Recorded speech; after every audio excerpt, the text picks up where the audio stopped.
Pogemis Ksubasa. The Ksuba says he owes her $1,000. He says to her, I paid it off. You listening, Judah? And she says, it's true, you paid me 100, but you still owe me 900. So since she admitted that the Ksuba already was partially paid off, if she wants to collect the balance, she has to swear. Okay? The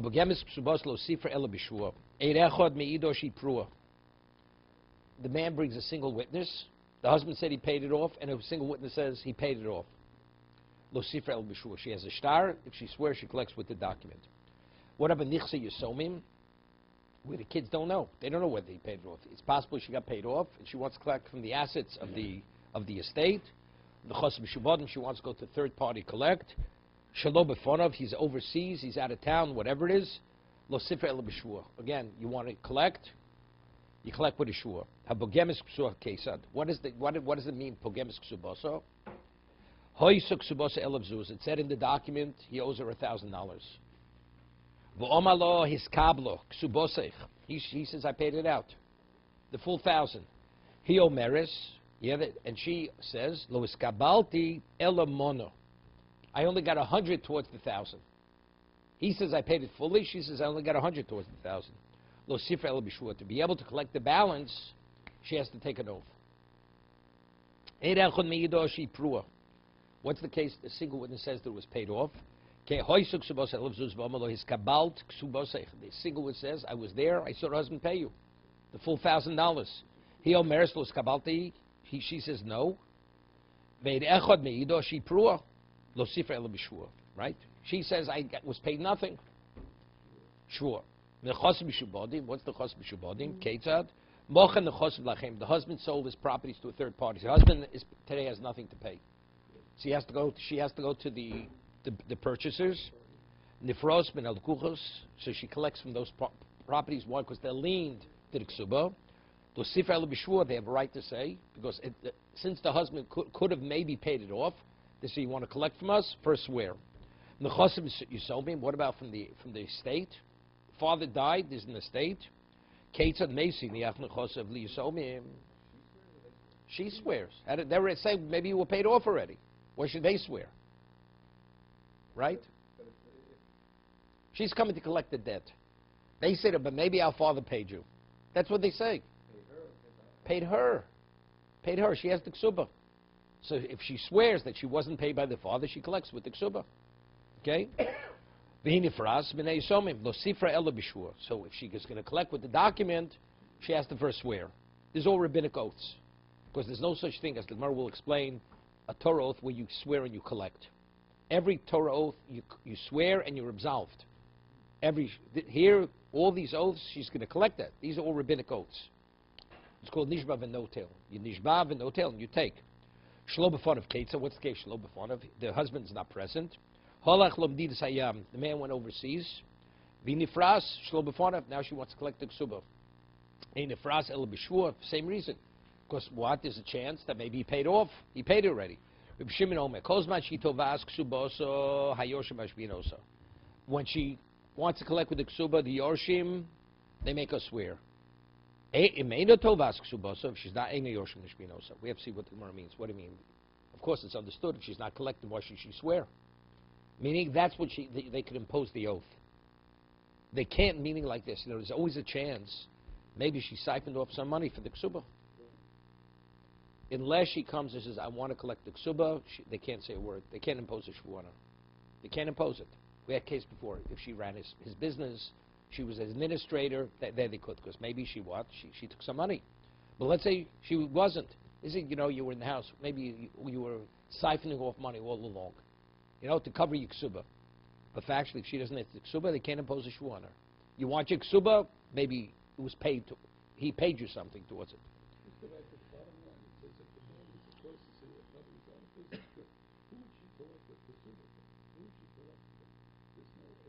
No, they're assets. Let's say a person's a creditor. And the borrower disappears. And the man has properties. What, the man has to wait for the man to get back? The man may not come back. He can evade all his creditors, and the man's not paying. So in other words, like the topic where he could just take it. He's not taking. The court will make an evaluation. Of course, he goes to Bezdin. Right. He goes to Bezdin. Right. He has to go to Bezdin. Right. They take. Not hefker business. It's not hefker business. Hefker.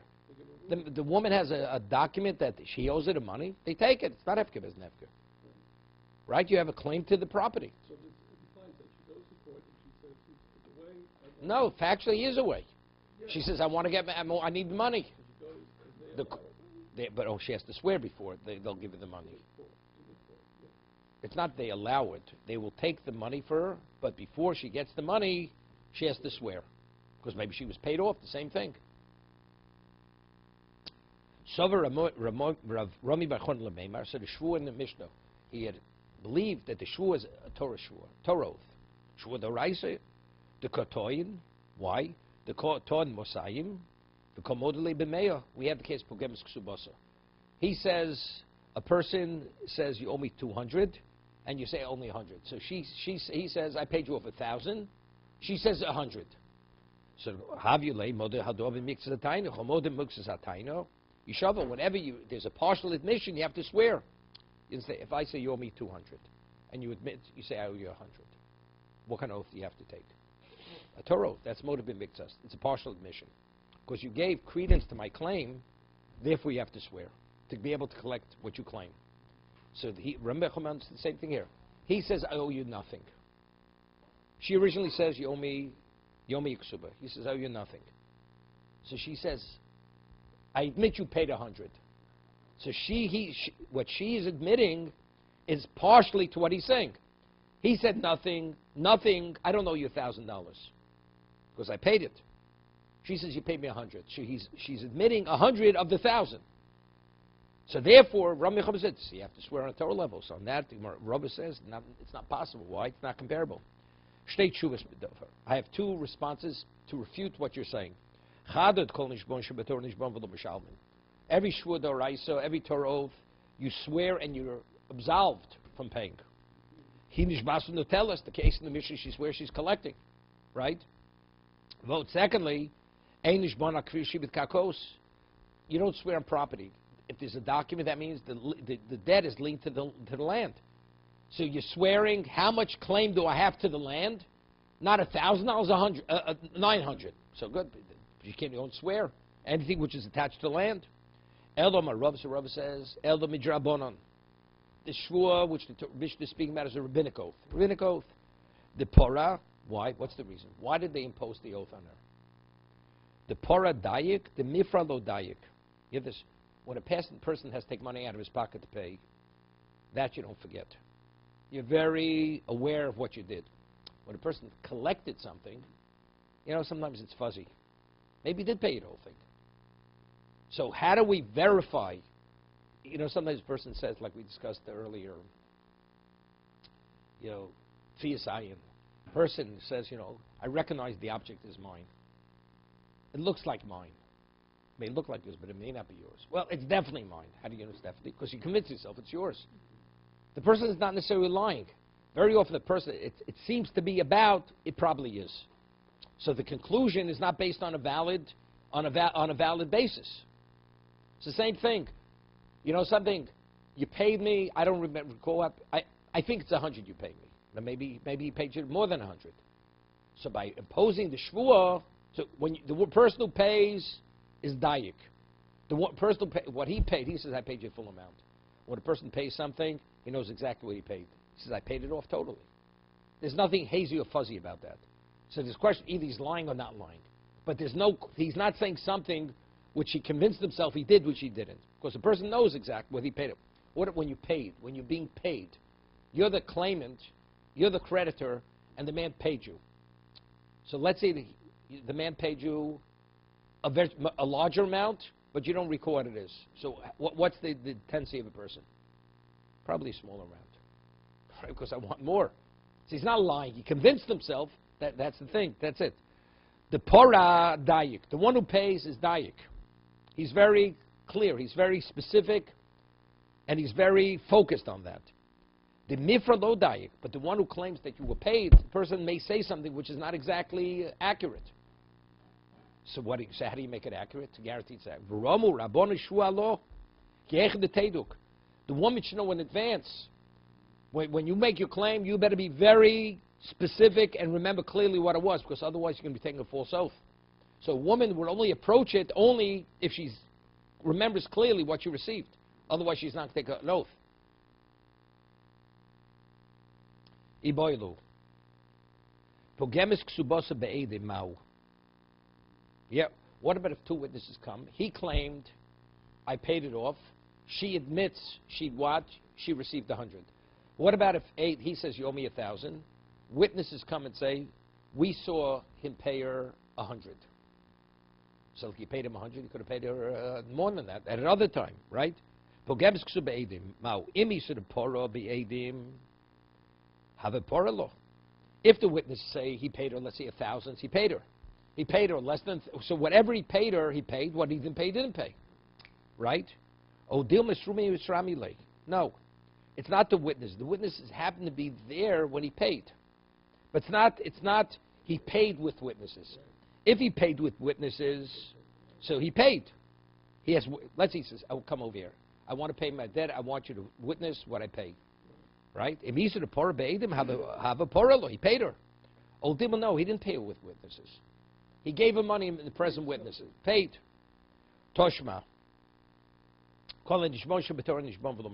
All Torah oaths, you swear and you're absolved. You don't pay. Except there are exceptions. What are they? Here you swear and you collect. Hasochir. Hear this? Person's an employee. So the Gemara says, let's say the employer would swear. He says, I paid you. The Gemara says that a balabais Torah b'polov. Sometimes a person who's running a company, he's so preoccupied with all the different things, he may believe he paid, but he didn't pay. Because of his distraction with his running his business, with his other workers, he may believe he paid, but he didn't pay. So what do you give him a shvur? He'll swear he paid, but he really didn't pay. Because he believes he paid. So what do he do? So they put the oath on the one who's making the claim, the employee. Swear that you weren't paid, we'll give you a payment. Okay? What about a person steals? And the man, if he stole, the man already is what? Is a thief. Now he has to swear what he stole. Did he steal? Did he? The man can't be trusted. Can't be trusted. Hanechbal. Shekenechdo choshen al shvur. B'chenvonim pinkosu what okay. Hapogim shtoro. It says in the Mishnah. Pogim shtoro shlo beidim. One, meaning the woman admitted she got partial payment on the ksuba.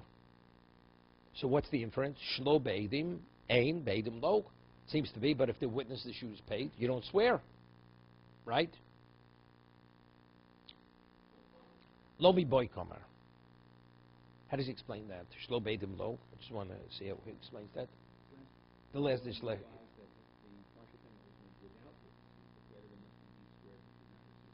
Yeah. But if they're witnesses, so there's a footnote on that?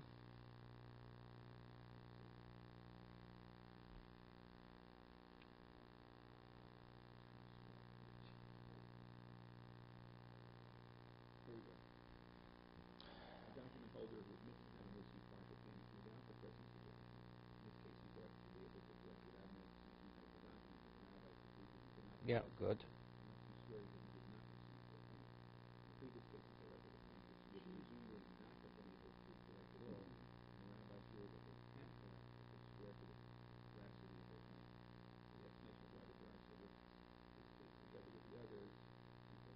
Okay, no problem.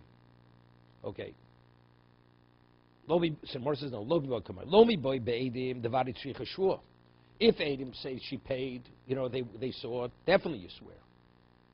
Avol shlo be'edim, it is interesting. Avol shlo be'edim edo tevi meishav avedo. What's the halacha? The Gemara says like this. It's a Gemara in Metzia. If you're a motive in mixas, you have to swear. Partial admission, you swear. I find a wallet and I return it to the rightful owner. The rightful owner says, the one who lost it says, but there was $500 in the wallet. Why are there only 300? He says, so the finder says, I only found 300. So on the Torah level, what should that finder have to do? He should have to swear. It's a motive in mixas. He claims there was 500. You claim there was 300. So it's a partial admission to what he's saying. So the Gemara says, if you're going to make that man swear, you know what? He's never returning anything he finds. Since he's a Meshav Aveda, he's returning something, you're going to discourage people from returning things. Therefore, we absolve him from the shua. On the Torah level, he should swear.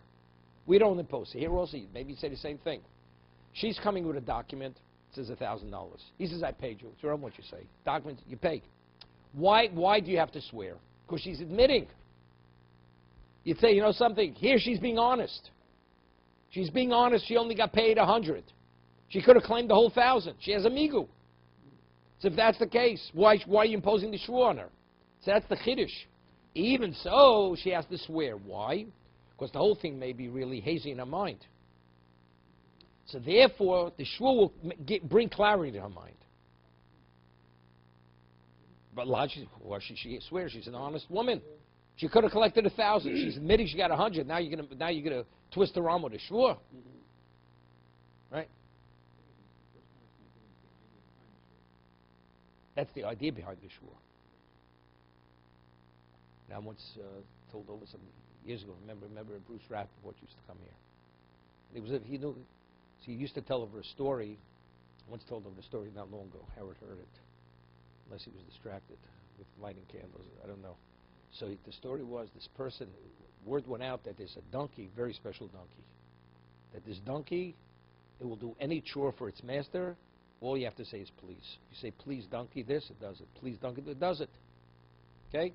So this person hears about donkey who needs that kind of animal, work animal. So he goes to the one who owns it. He says, I'm willing to pay whatever the price is. I'll even pay more. No problem.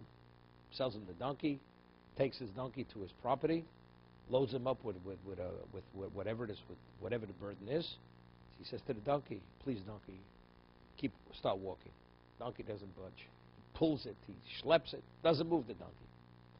Okay, maybe it would not. Some other chore, donkey is stuck, cemented to its place. He feels he was cheated. You know, he sold a bill of goods. It's not what it is. Goes to the original owner and says, you know, you cheated me. He says, here you said, all you have to say is please. I say please, he doesn't move. He says, impossible. Evidently you're doing something wrong. So the original owner comes and he watches, he sees, okay, he says, show me how you deal with your donkey. Loads him up, please donkey doesn't move. He says, you see?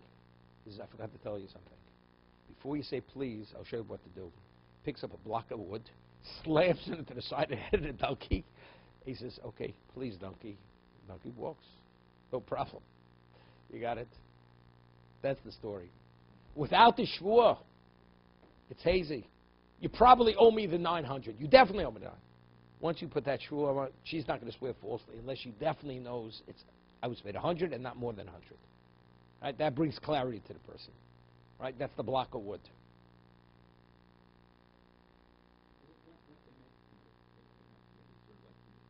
No, you take the oath, and then you collect. Then you collect. It's more than that. It's much more than that. It's putting a burden on you, a way that there's no way a person's going to lie for the sake of money. We're not saying the woman's dishonest. She's not dishonest. But very often, a person believes something to be only because why not? But when you realize the cost factor to why not, then you really think very carefully, is it or is it not, or how much is it? Yeah, definitely. Should we take a false oath? Person's not going to take a chance taking a false oath. It says it's between Hashem and the world and the person. It's not so much what the court will do to you. The court will never know that you lied. Hashem knows you lied. That's serious. It's one of the Seres HaDibros, taking a false oath. Iboilu, a new question is being posed.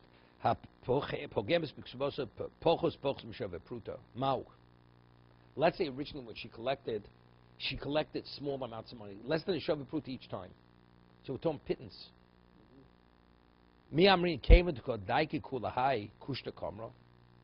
She says, I collected a half a cent at a time. So how is she presenting it? Her recollection is in such detail, there's no way she's exaggerating anything here. Because she's giving me a full printout of how she collected. She says, I collected 100. Every day I came, you pay me a half a cent. and it was over 6 years, I collected $100. And she has this all recorded. So in that situation, we're going to say it's clear she understands exactly what she did. She has a record of everything. So why should she have to swear? So evidently she's telling the truth. Maybe that would be an exception. She didn't have to swear. Ol Dilma, Irume Komarma. No, the whole thing's a false record. She only set up this record to be able to collect, to show that she's honest. So the whole thing is a purely what? It's all a fabric. Teiku. Zimra leaves it unresolved. It's unresolved. So therefore what? She has to swear. You want your money? You have to swear. How about Chavel Avarai? You have to swear. You want another cup of coffee? You see that? Okay. Iboilu. Pochesis Ksubosa Mau. What about Pochesis Ksubosa? What's the case Pochesis Ksubosa? Pogemes means she went and damaged the Ksuba. Is it 1,000? She said, I collected 100. Right? That's the Mishnah. Pochesis means like this. The Ksuba says, the husband owes her $1,000. She says, when it says $1,000 in the Ksuba, it doesn't mean. My husband never obligated for 1,000. He only wrote it like, it doesn't look good. He wants to show, we originally, when we got married, wants to look like he's a generous guy, so he wrote $1,000. Really, it's 200. And I agreed when we got married that when I collect, I'm only collecting 200. Yeah? Right? That's what she says. If you take the document full face value, it's 1,000. So she's minimizing. Not that she's claimed she collected. She's minimizing the ksuba. Got it? So is this the equivalent case of Pogemis? Because factually, he claims he paid it all. So you see, the ksuba is not what it seems to be. Or no, it's clear she's honest. It's more. Poches ksubos amau miyamin havi haidu Pogemis. That's the equivalent of Pogemis. O dilma Pogemis moja b'miktas. She's moja b'miktas means she has a migu. Ha lo kamoja b'miktas. 1 second.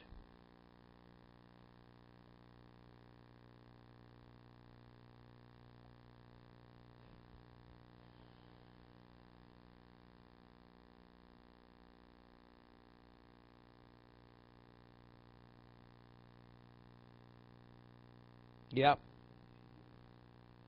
She's honest. That she's saying she's saying to the husband, she's saying, he says, I paid it all off. He says, you didn't pay it all off. He says, I paid you to the 1,000. The 1,000. She says, no, you never paid me the 1,000. He says, we originally agreed 100 or 200, you didn't pay me that. So she's not admitting she received anything. Okay?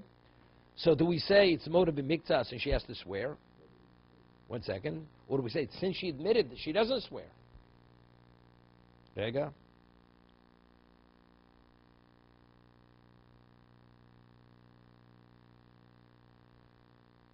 So Mar says that's holo. Pogemis mojib miktas. Mar says holo kamojib miktas. It's not a motive b'miktas. What does the Mar mean when it says she's not? It's not a partial admission. Because it's not a partial admission. He's saying, no, it's good. Pogemis means I admit I received something. Here she's not saying she received anything. That's the two sides of the story. Is it a pogemis because it's less than what it says, or pogemis is because I'm admitting that you did pay me. So once you paid, we don't know how much you paid. Here she's saying I never received a cent. So that's Toshma. Pocheses, it says Pocheses tifresh lo b'shvur. It says explicitly, quoting a brisa. If a woman claims that the document is not what it says, but it means you owe me less, she collects without a shvur. She doesn't have to swear.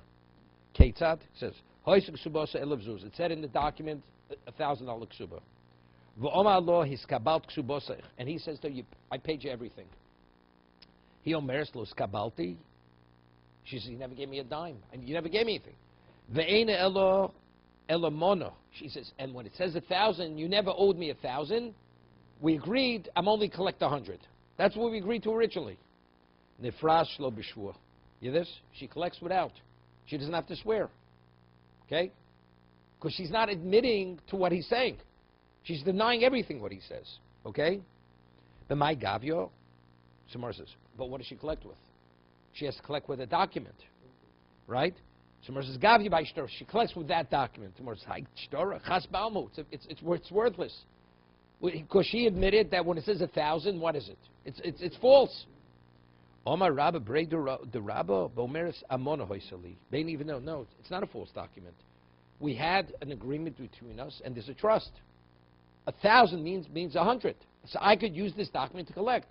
It's not a false document. Because since there was Amona over here means there's a trust between us, therefore this document is a viable document. He gave the $1,000 document to mean 100. Because he trusted me that I'm not going to collect more than 100 with it.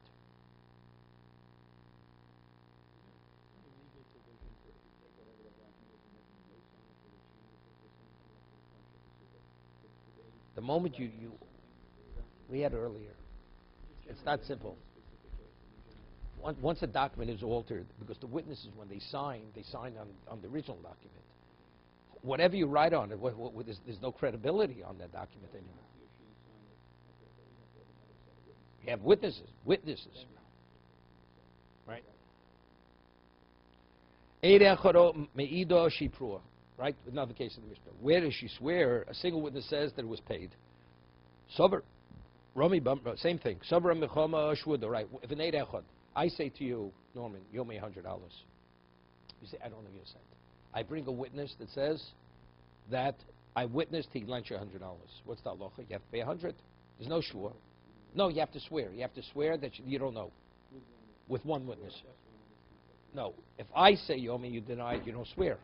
But if I bring a witness to support what my claim, then you have to swear. That's a shvur d'oraisa. That's shvur d'oraisa. More understands. There's a shvur d'oraisa over here. Same mistake he made before. It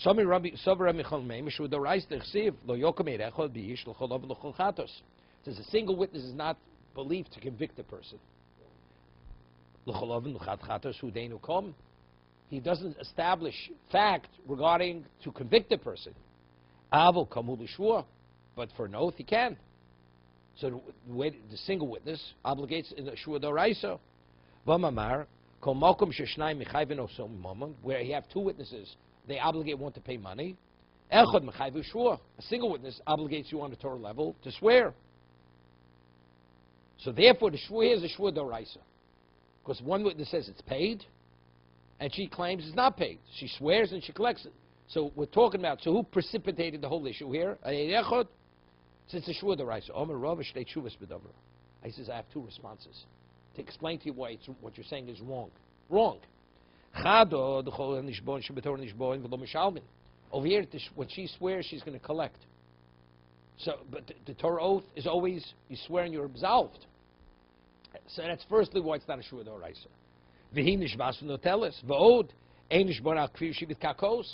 Secondly, because the land is the ksuba is linked to the land, so in essence, what are you swearing on? Karka. There's no such thing as a shua d'oraisa on karka. Elomarova midrabonon. Yeah, this drabonon kedilhov is daitu shalbal. It's an interesting concept. Kedilhov is daitu shalbal. She has a document here. It says she owes whatever she owes. Whatever it says. He brings an Eid Echad he paid. So what did the Chazal say? She swears and collects. How does the Baal feel? He's taken advantage of. He's taking advantage of. Because if it's just against you, I don't feel him taking. She has a document. What is she doing with the document? But I already brought a single witness. And you're making, and you can, even though I have a single witness backing up what I say, you can allow her to collect. So by her swearing, that'll put him at a what? It'll put his mind at ease. You know something? If she sweared, you know, she'll pay the price. She gets away, just take money. This love is daitu shabal bayis. That puts the husband's mind at ease. Otherwise, he feels it was an injustice. He brings the single witness. He brings a witness. She wins, because it's a shua drabonon. Because say she's collecting with the oath. But how does the husband feel? I brought a single witness back up my claim. I owe her nothing. And now you're going to let her collect when you have an Eid Echad? Yeah, this is people's mentality. I feel cheated. This is a miscarriage of justice. But if the court says you swear, he won't see it as a miscarriage of justice. Even she fooled the court, but it's not the court in any way mistreated him unjustly. She lied. Okay, she lied. She'll pay the price. That's the way. It's really she shouldn't have to swear, but because the husband will have this gripe against the justice system, she swears and she collects. In all kinds of people, you know.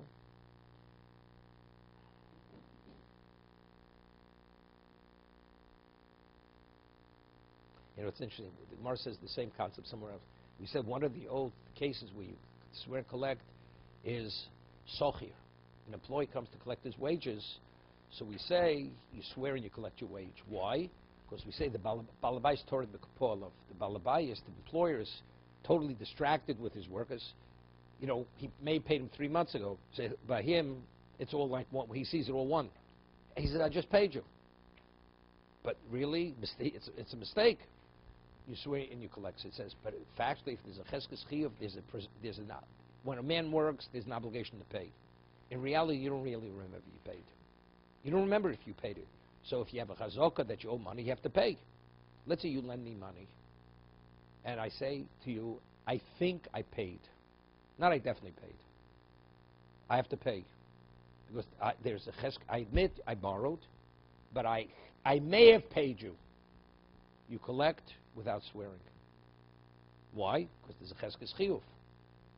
There's an obligation. There's a presumed status you owe until you say you don't know. But you yourself question whether you owe or not. So then you got to pay. See, here it's something similar. The employer, he believes he paid, but in reality, it's really a suffix. It's really a question in his mind. So we say when the employee collects, he has to swear. Because the balabais thinks to himself, it's possible, maybe it was last month, maybe it's this month. Maybe I don't remember accurately, but if he's swearing, that means he's right. Because he does not accusing the employee of being a thief. Right? Evidently, if he's swearing, it must be I'm mistaken. That's the way he sees it. So it's to put the mind of the employer at ease.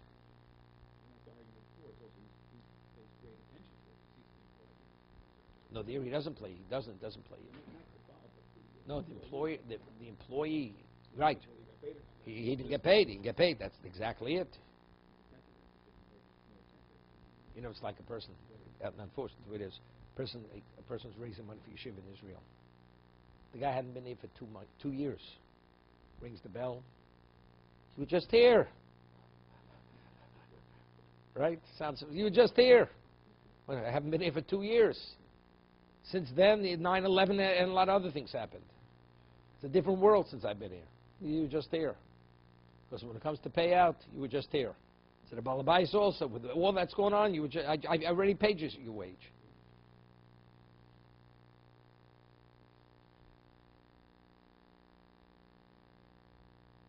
Howard's is leaving to Israel on Monday. He arrives in Rehavia. They say, "You're back again? You were just here." Okay, he leaves such an impression. Yesterday he sat in my seat in the shul. Again, you're sitting in my seat. Go find yourself another seat. Sounds familiar, Howard? Yeah. Well, look at the neighbors. Come on. This is mine in my heart. Okay. One day we're going to put them together. Amar Papa.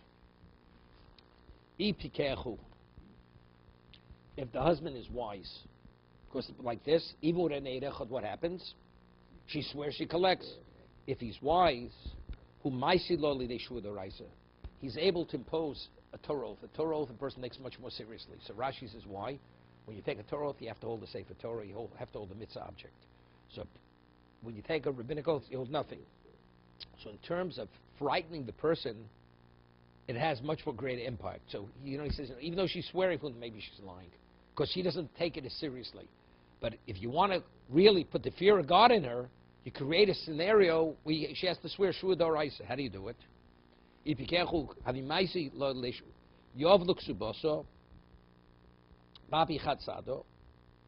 Yeah.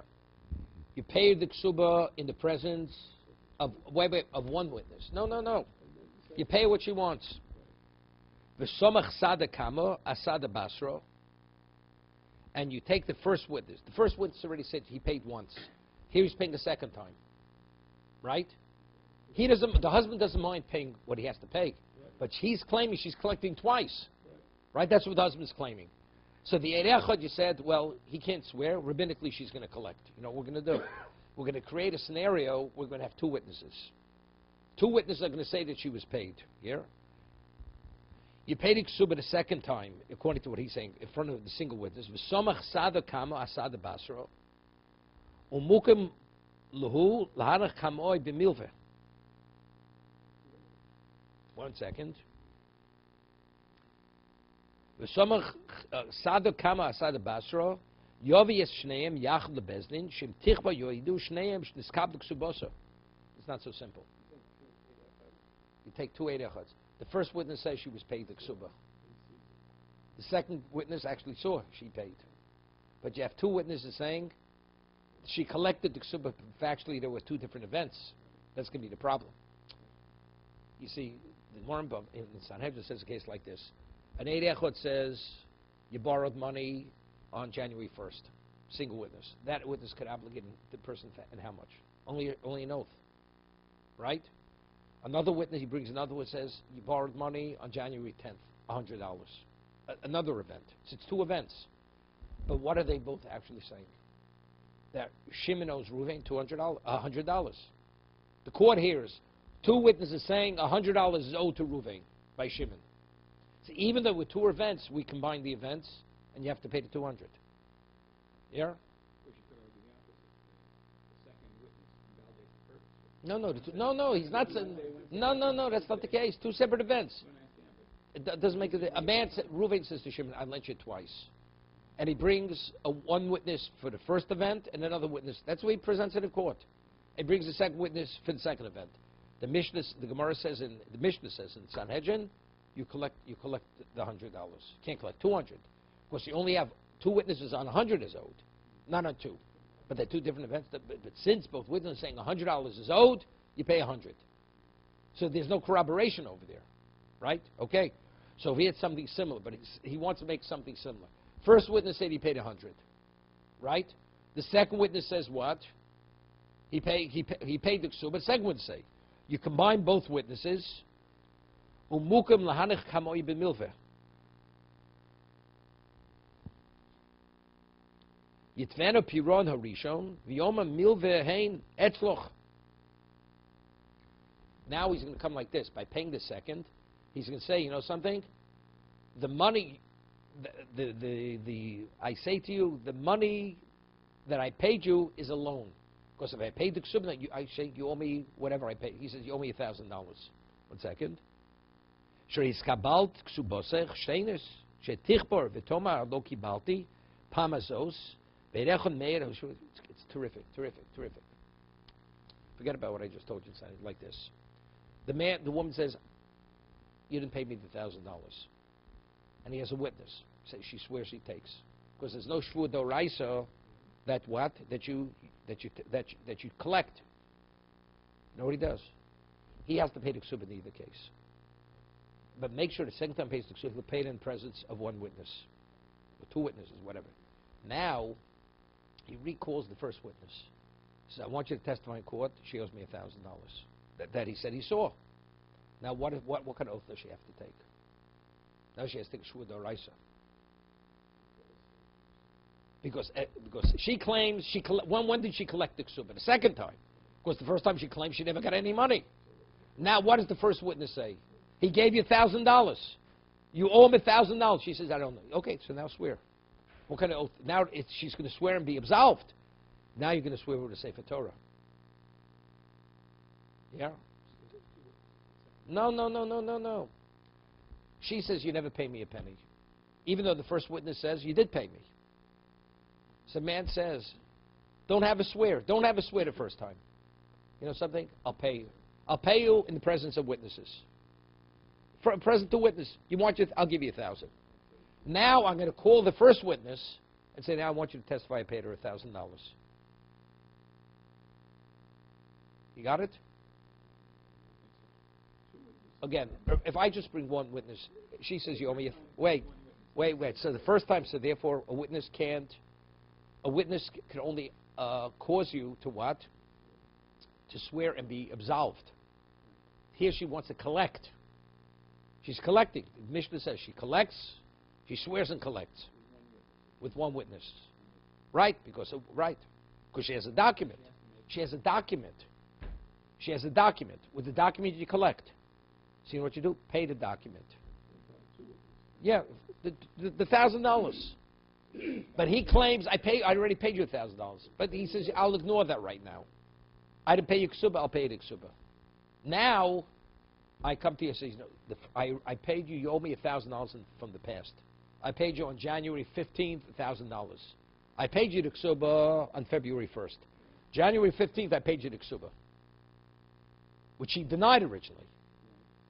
But I have a witness who said, but she denied. She says, you never paid me anything on January 15th. Now I'll bring one witness to court. And that witness says, I witnessed he paid you $1,000. Does she have to swear that she doesn't owe him the $1,000 from that January 15th payment? She has to take a Torah oath. He's making claim you owe me. He's claiming now she owes him. Yeah? So what kind of shvur does she have to take? She has to take a shvur d'oraisa, a Torah oath. She has to hold the Sefer Torah, swear on the Sefer Torah, I never took money from you. So now, you know something? Now you're going to choke on it. If you took it, you're going to choke on the $1,000. Right? Makes sense? Because if either way he's going to be out the $1,000, he may as well take advantage. At least he'll have a chance. She'll admit it. She'll admit the first time. Now he's going to twist her arm. Because the oath now that she's taking to get the $1,000 is a rabbinic oath. But now she's going to have to take a Torah oath, so she may admit it. And if she admits it, he's going to get his $1,000 back. Not a loan. No, we're calling it a milveh because she claims she never got it. So he says, now you owed me the money. I paid you on January 15th $1,000. It can't be the ksuba because he said, I never paid you ksuba before. It becomes like a loan. Right? And I have an eid echad backing it up. And now what do you have to do? You're going to have to swear. And the shvur you're taking now is a much more serious shvur. Maybe she'll admit it. What does he have to? He has nothing to lose. And either way, he's out $2,000. Right? No. Here, when she swears, he has a chance to get it back. Because she won't want to swear. But he's no worse off. No, he's no worse off. He's no worse off. Very logical. Maskalo Rav Shisha Friday Rabbi Hechsomech Sada Kama Asada Basra.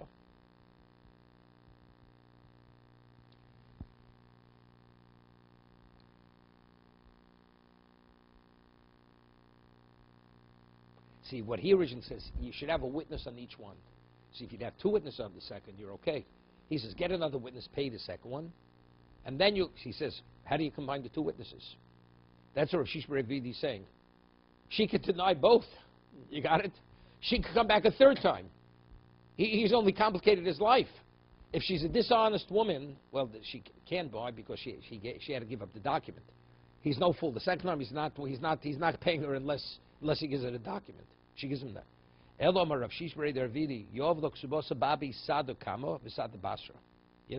he does. The second payment, he has both witnesses there. The first and second witness. And now he goes back and says, now let's talk about the first time. And that he has the first witness.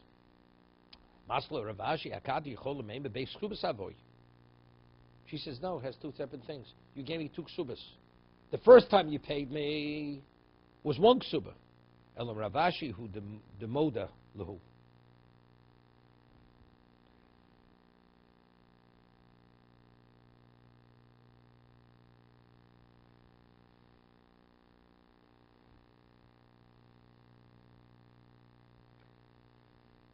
That before he pays the second time, he says, she openly admitted that she never had another ksuba.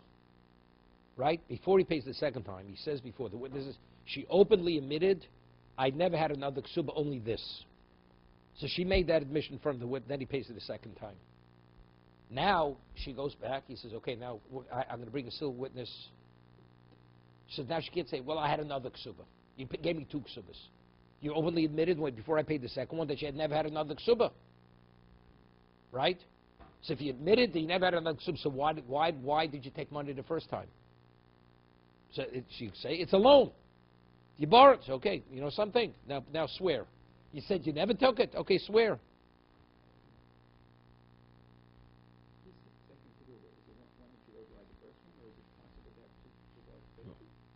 One second.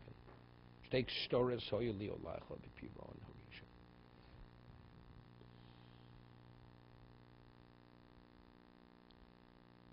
Yeah. No, that's it.